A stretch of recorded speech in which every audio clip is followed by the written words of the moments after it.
May 25, 1942. Pearl Harbor, Hawaii. Admiral Chester W. Nimitz's hands steadied as he read the decrypted intelligence summary for the third time, his expression transforming from skepticism to astonishment. This level of detail is impossible. No reconnaissance could provide this. The document specified that Japanese forces would attack Midway Island on June 4, 1942. 4 aircraft carriers, Akagi, Kaga, Soryu, and Hiryu. Approach vector from the northwest. Supporting battleships and cruisers. Invasion transports carrying 5,000 troops. The intelligence included not just strategic intentions, but operational timelines, force compositions, even the names of commanding officers. It read like Japan's own battle plan, because it was.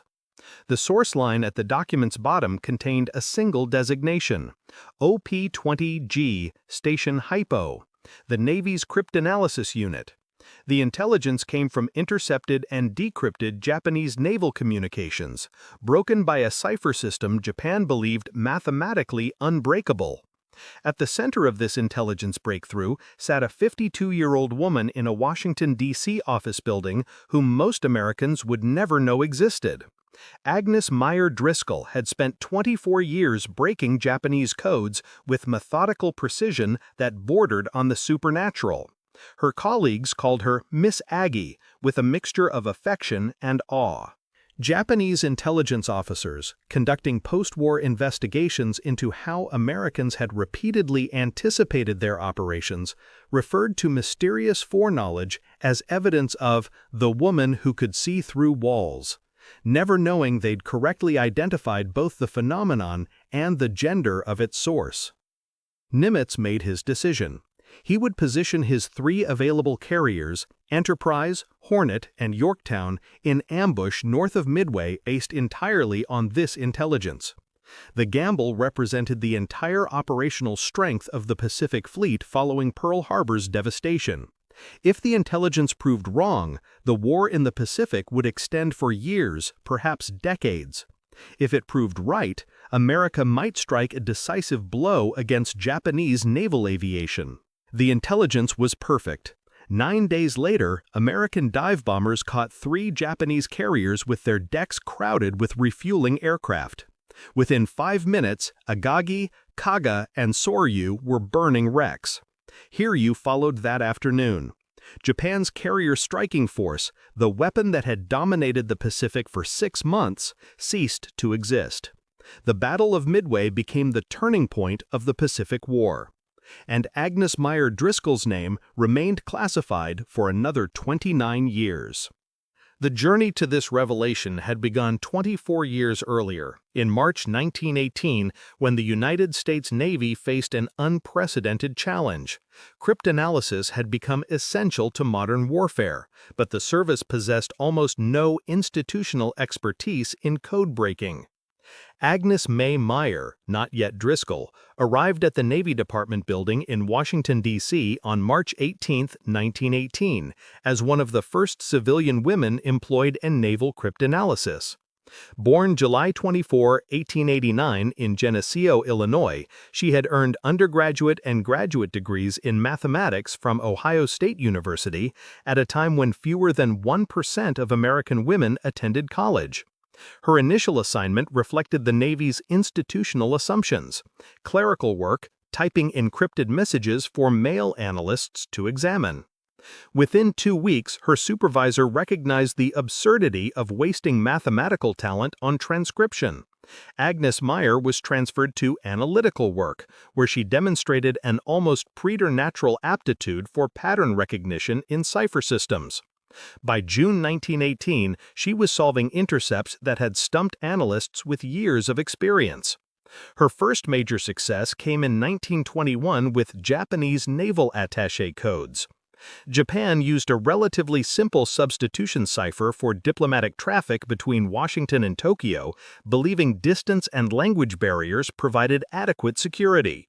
Meyer, now married to Navy attorney Michael Driscoll and working under her married name, identified repeating patterns in message traffic. isolated probable words based on message formats, and within 3 months had reconstructed the entire codebook. The Navy could now read every communication between Japan's naval attaché and Tokyo. Japan never detected the compromise. In 1926, they introduced a new system. Driscoll broke it in 6 weeks. Her methods combined mathematical analysis with psychological insight into how human operators used cipher systems. She recognized that cryptographers, despite elaborate security procedures, developed habits and patterns. They favored certain code groups for common words. They made mistakes when tired. They occasionally violated security protocols for convenience. Driscoll cataloged these human factors and weaponized them against the codes themselves. By 1930, Agnes Driscoll had become the Navy's foremost cryptanalysis instructor. She taught classified courses to Army and Navy officers, training the next generation of American codebreakers in methods she'd developed through practical experience. Her students included men who would later lead major cryptanalysis efforts during World War II, though most would never publicly acknowledge their teacher due to classification restrictions. The real test came in 1939 as war approached and Japan introduced JN-25, their main fleet operational code. Unlike diplomatic ciphers, JN-25 was designed for wartime use by a modern military power. It employed 45,000 5-digit code groups, with each group representing a word, phrase, or numerical value. These groups were then enciphered using additive tables, additional 5-digit numbers that were mathematically combined with the original code groups. The additive tables changed monthly and sometimes more frequently. Even if an enemy cryptanalyst captured the codebook, the additive system rendered the messages unintelligible. British cryptanalysts at Bletchley Park, examining intercepted JN-25 traffic, called it substantially more complex than German Enigma. The Japanese Navy considered it unbreakable through mathematical analysis alone. Agnes Driscoll began working on JN-25 in early 1940. She approached the cipher systematically, building on her decades of experience with Japanese naval communications. She knew Japanese naval message formats. She understood standard operational terminology. She recognized that certain messages, weather reports, status updates, position reports, followed predictable structures that might reveal patterns in the underlying code. Her breakthrough came in August 1940. By analyzing thousands of intercepted messages and identifying probable content based on message length and context, she reconstructed portions of the JN-25 codebook and determined the mathematical structure of the additive system. It required 14 months of methodical work, correlating intercepts, testing hypotheses, eliminating impossibilities. By October 1941, 2 months before Pearl Harbor, American cryptanalysts could read approximately 10 to 15% of intercepted JN-25 traffic. Not every message, and not completely, but enough to provide strategic intelligence about Japanese naval operations. As war approached, that percentage would prove sufficient to save thousands of American lives. Agnes Driscoll was 52 years old, a GS-15 civilian employee earning approximately $4,600 annually, roughly $95,000 in modern terms. She worked in an unmarked office building. Her success remained so highly classified that even most Navy officers were unaware of her contributions. When she solved the cipher system that would help win the Pacific War, no ceremony marked the achievement. No promotion followed. Just more intercepts to decrypt, more additive tables to reconstruct, more Japanese naval secrets to expose. The work continued.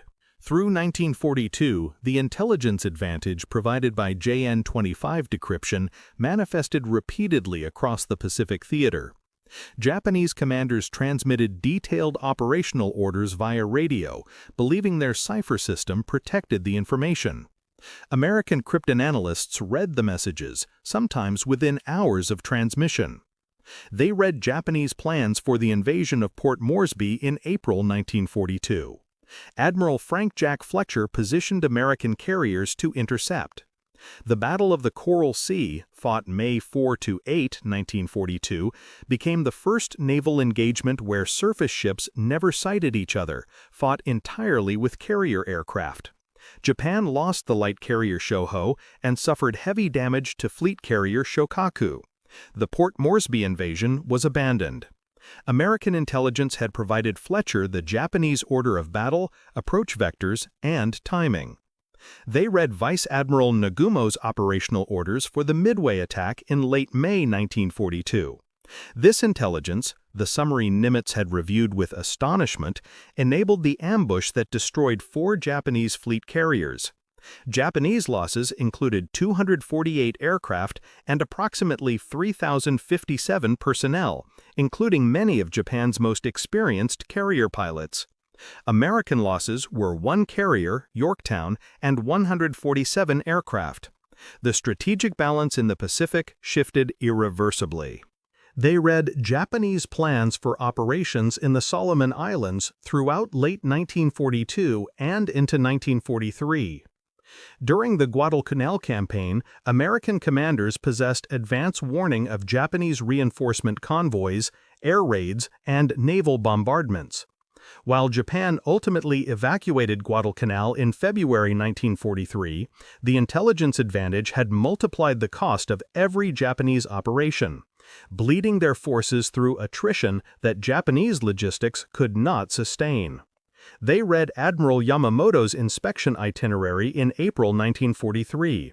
The message specified that Yamamoto would depart Rabaul at 0600 on April 18th, arriving at Balale Island at 0800 aboard a Mitsubishi G4M bomber with fighter escort.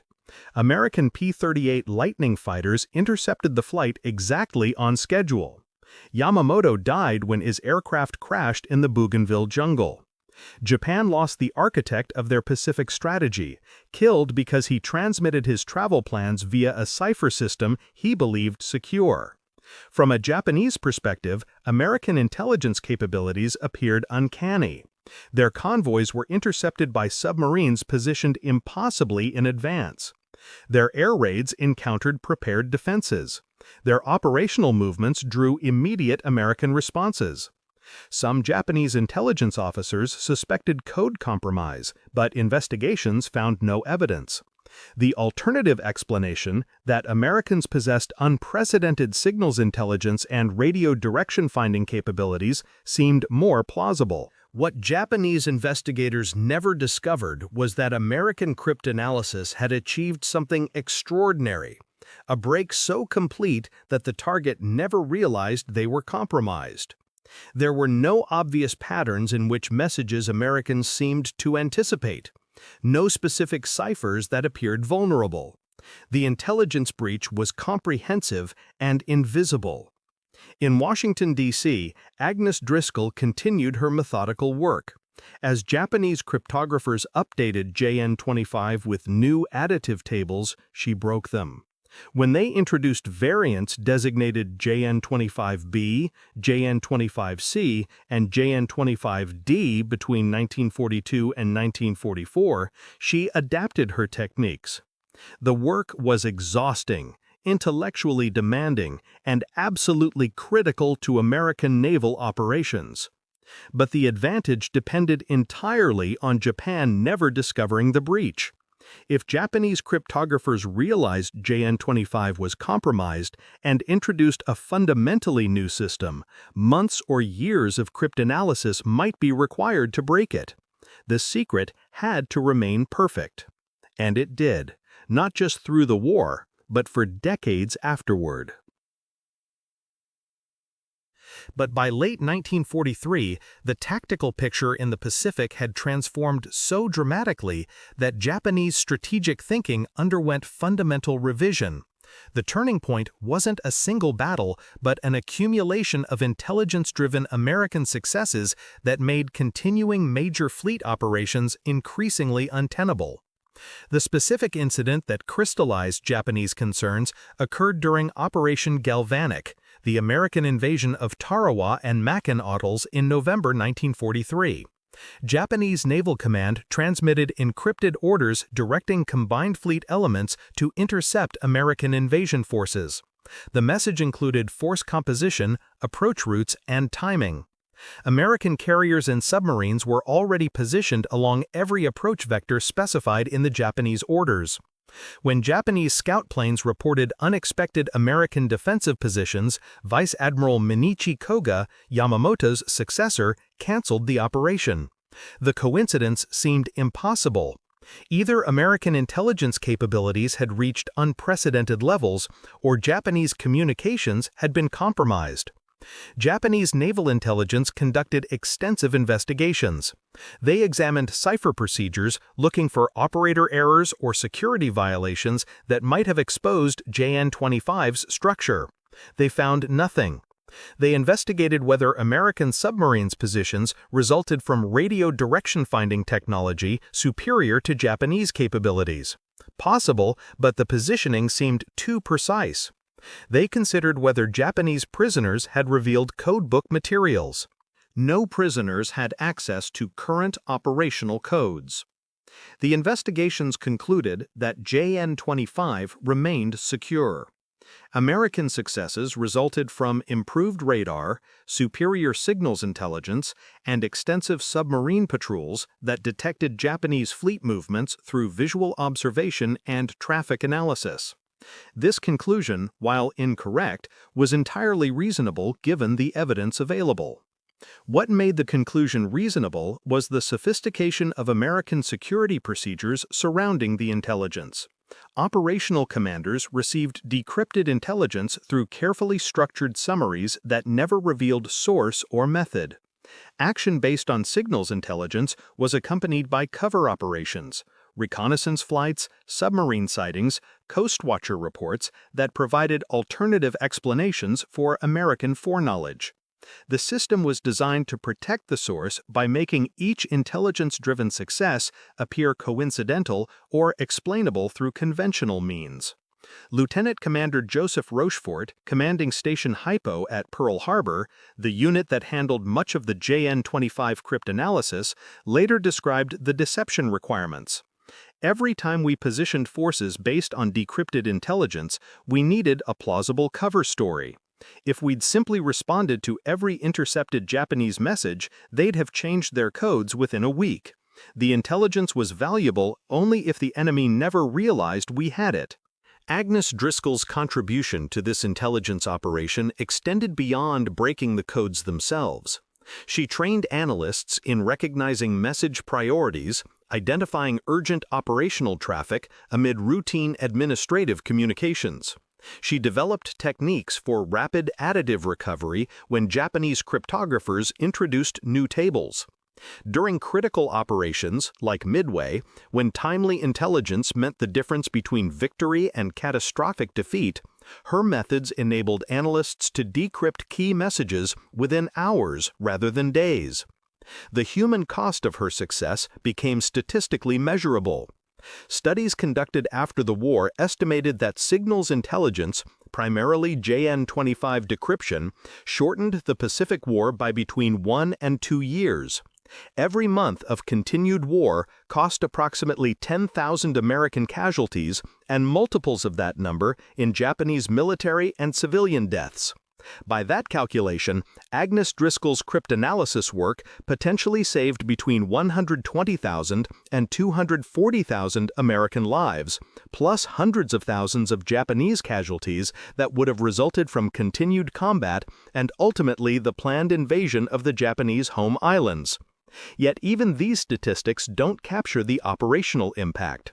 The Battle of the Philippine Sea in June 1944, the Great Marianas Turkey Shoot, saw American fighters destroy approximately 600 Japanese aircraft while losing 123 of their own. American carriers knew exactly when and where Japanese strikes would arrive because cryptanalysts had decrypted the operational orders. Japanese pilots, many poorly trained due to accelerated wartime training programs, flew into prepared defenses that massacred them systematically.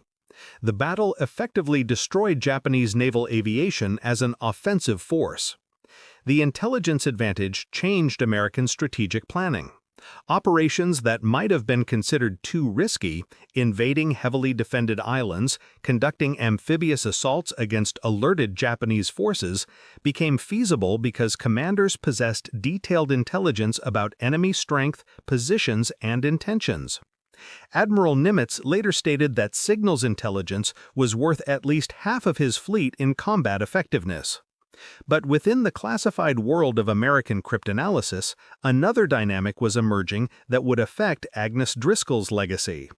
As the war progressed and cryptanalysis operations expanded, more male officers took leadership roles in operational intelligence units.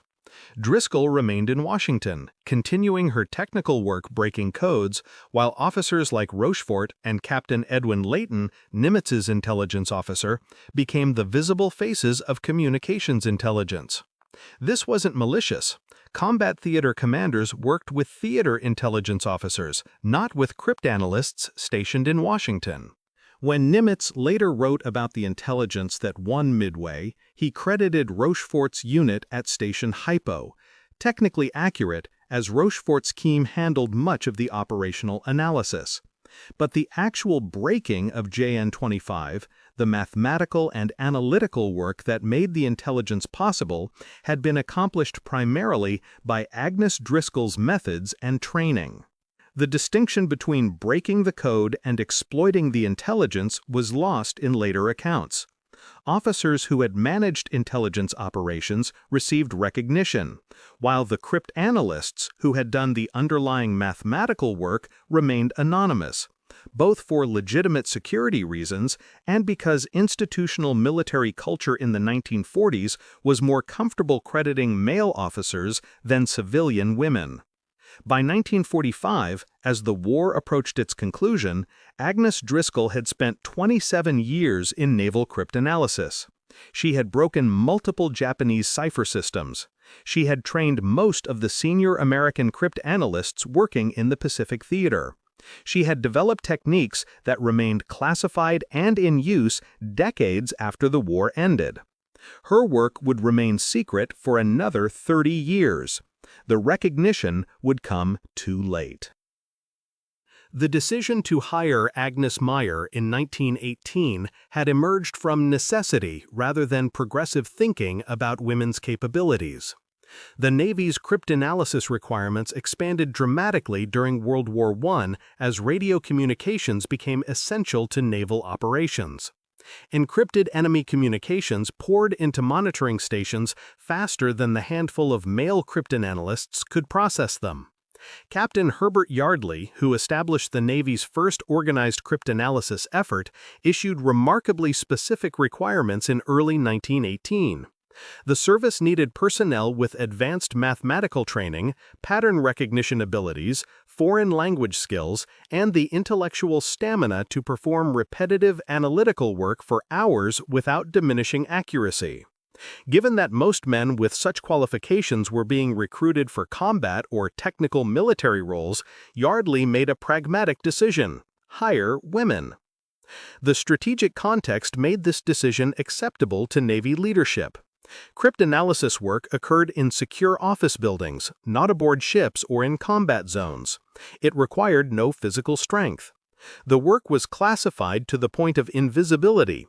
Cryptanalysts couldn't discuss their work even with most military officers, which meant that having women in these roles wouldn't challenge traditional gender assumptions about military service because almost no one knew the women existed. Agnes Meyer became cryptanalyst material because her mathematical background was exceptional. She had completed graduate work in mathematics and mathematical physics at a time when American universities rarely admitted women to advanced degree programs. Ohio State University's mathematics department had accepted her based purely on academic performance, and she'd proven herself by outperforming most male students. Her graduate thesis examined probability theory applications, precisely the kind of abstract mathematical thinking that cryptanalysis required. The impossible choice facing the Navy wasn't about whether to employ women in cryptanalysis. The choice was whether to develop professional cryptanalysis capability at all. The mathematics were brutally simple. Modern military operations depended on radio communications.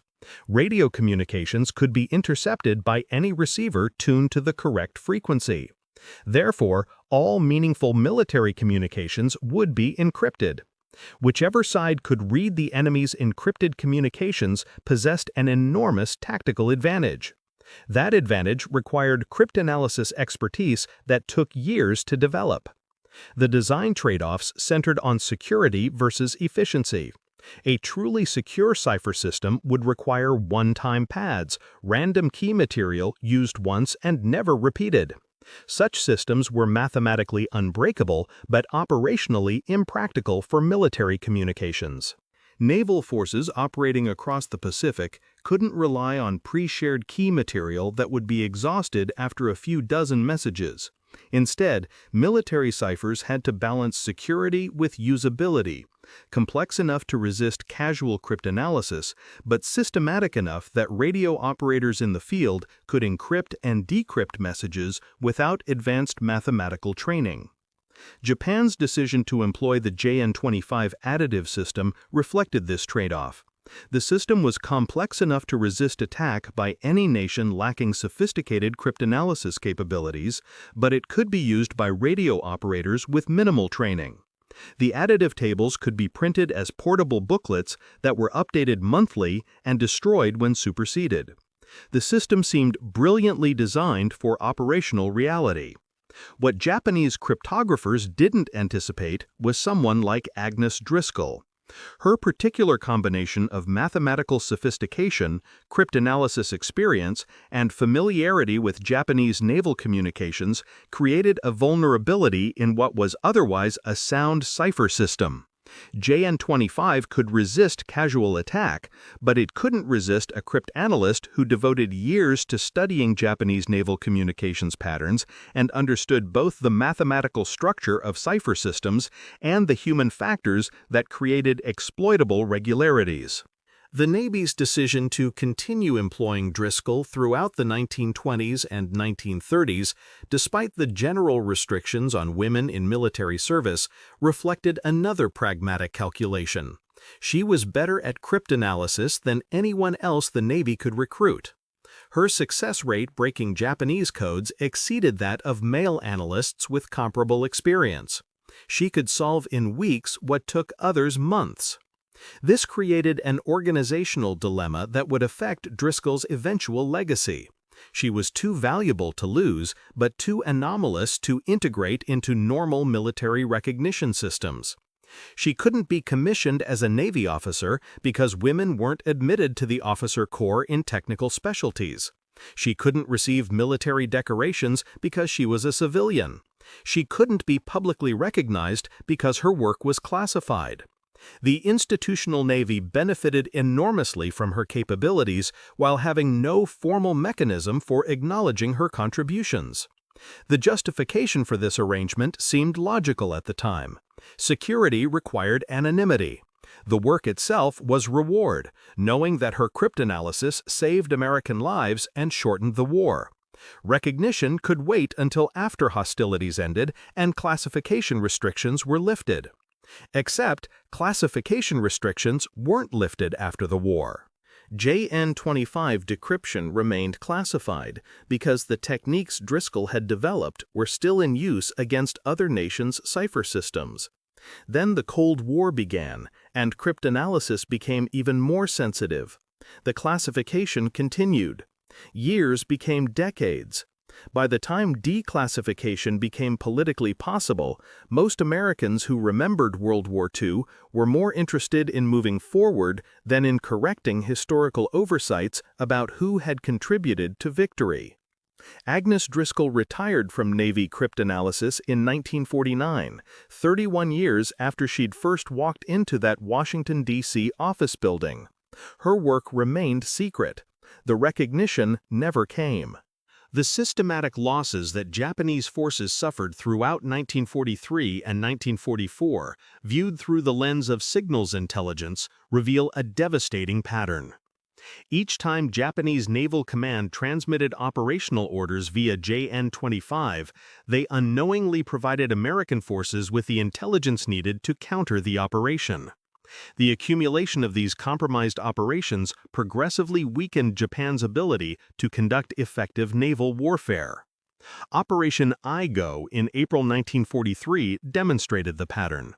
Japanese forces planned intensive air raids against Allied positions in the Solomon Islands and New Guinea.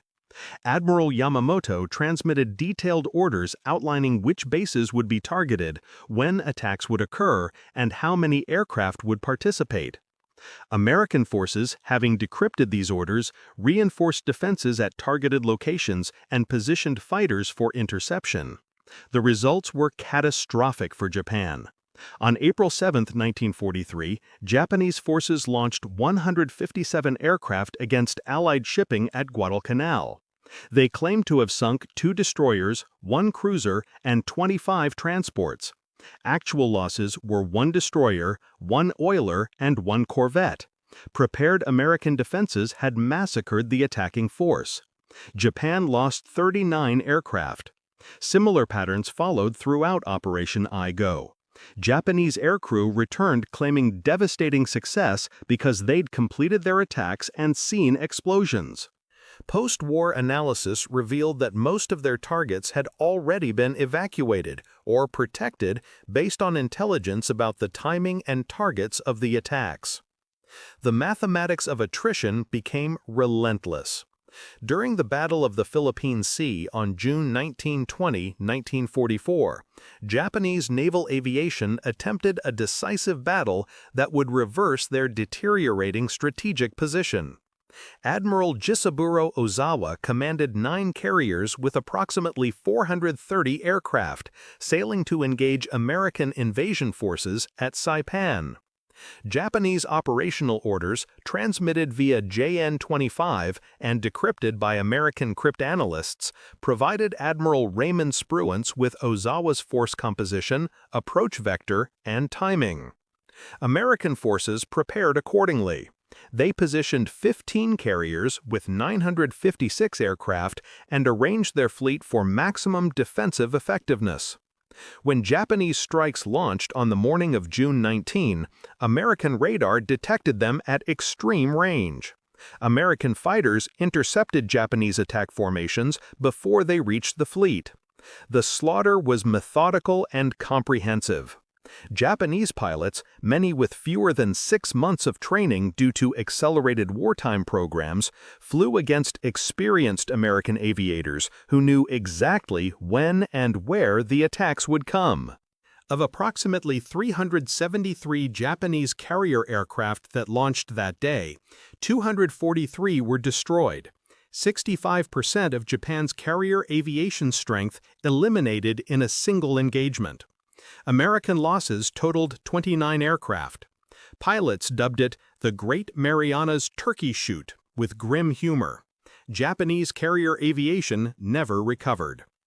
Failed modifications to JN-25 demonstrated Japan's inability to detect the compromise. In late 1944, Japanese cryptographers introduced JN-25E with modified additive tables and expanded code groups.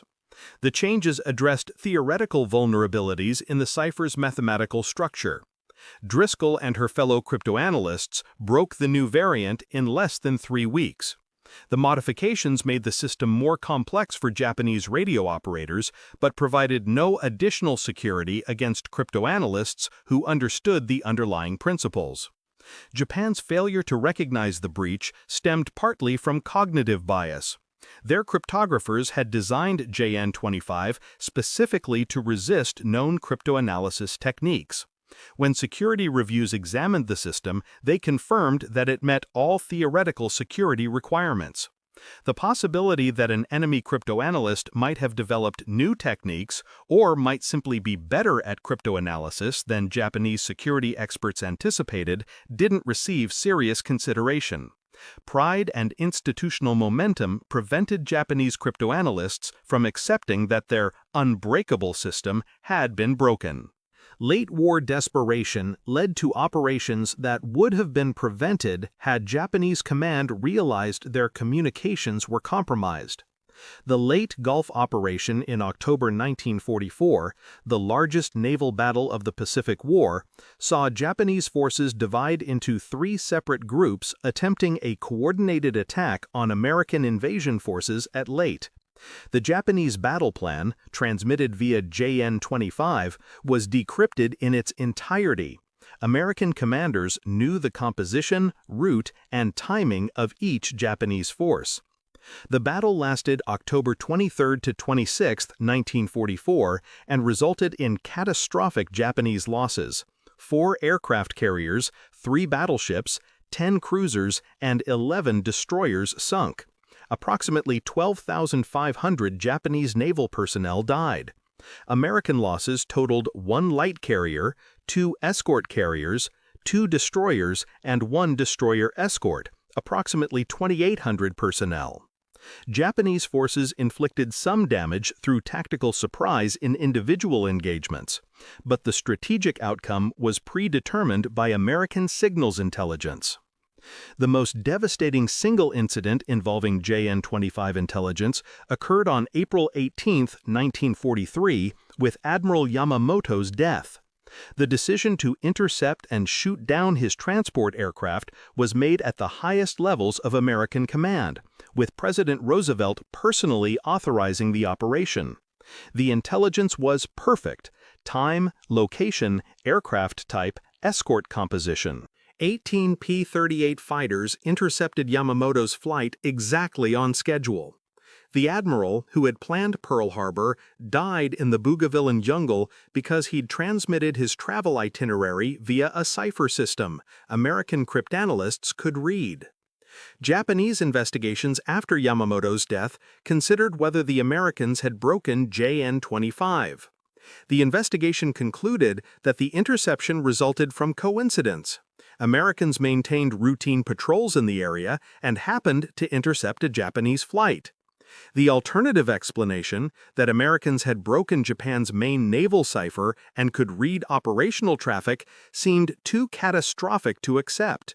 If JN-25 was compromised, then every Japanese naval operation for the past 3 years. Production statistics for JN-25 codebooks and additive tables remain partially classified, but available records indicate Japanese cryptographers produced approximately 45 major variants between 1939 and 1945.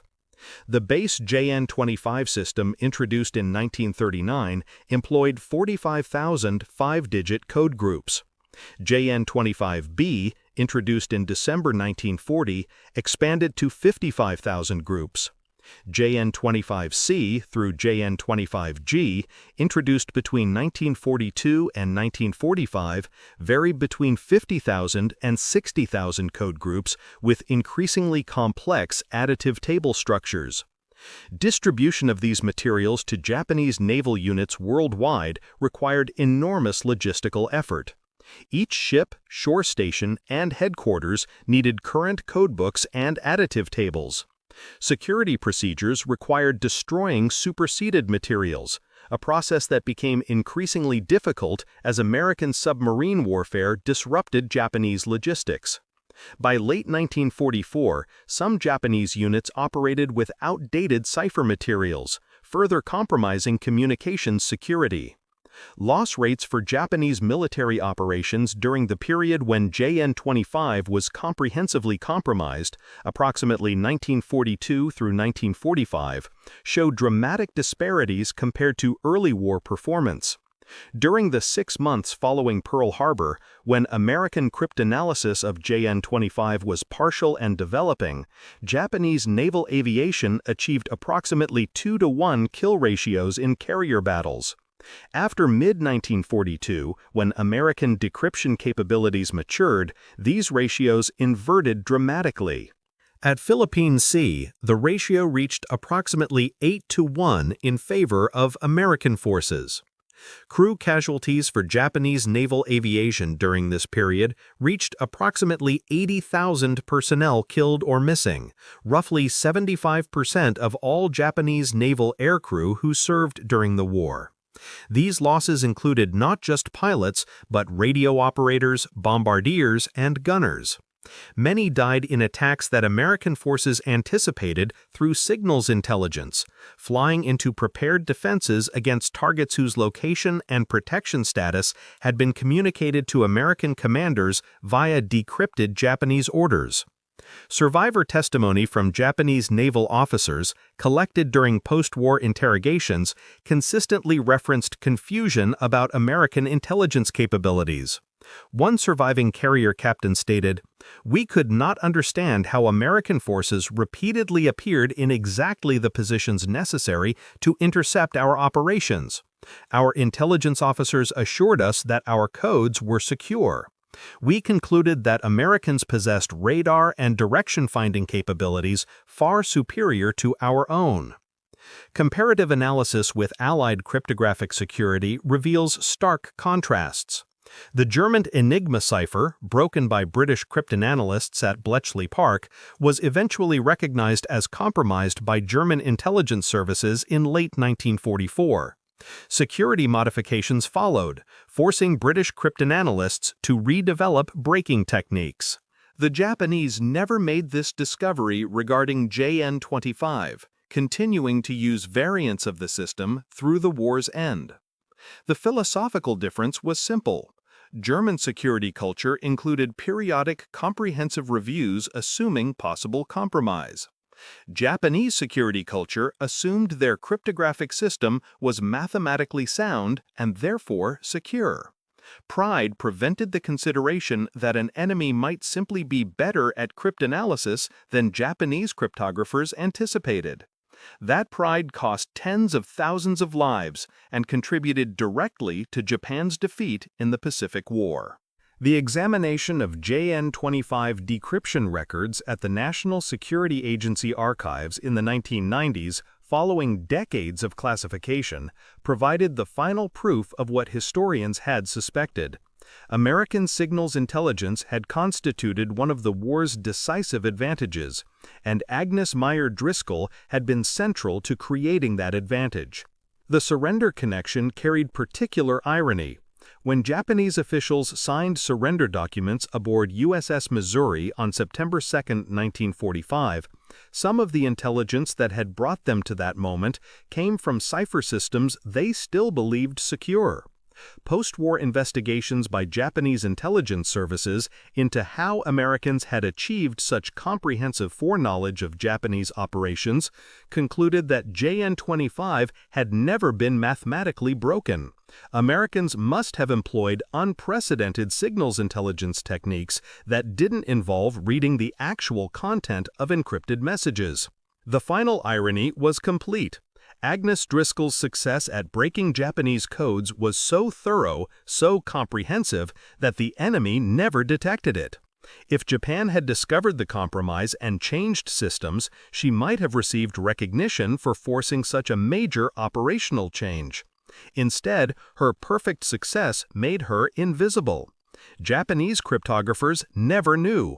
Most American military officers never knew. The public certainly never knew. The lesson extended beyond cryptanalysis into fundamental questions about how democracies remember wartime contributions. Agnes Driscoll died September 16, 1971, at Arlington Hospital. She was 79 years old.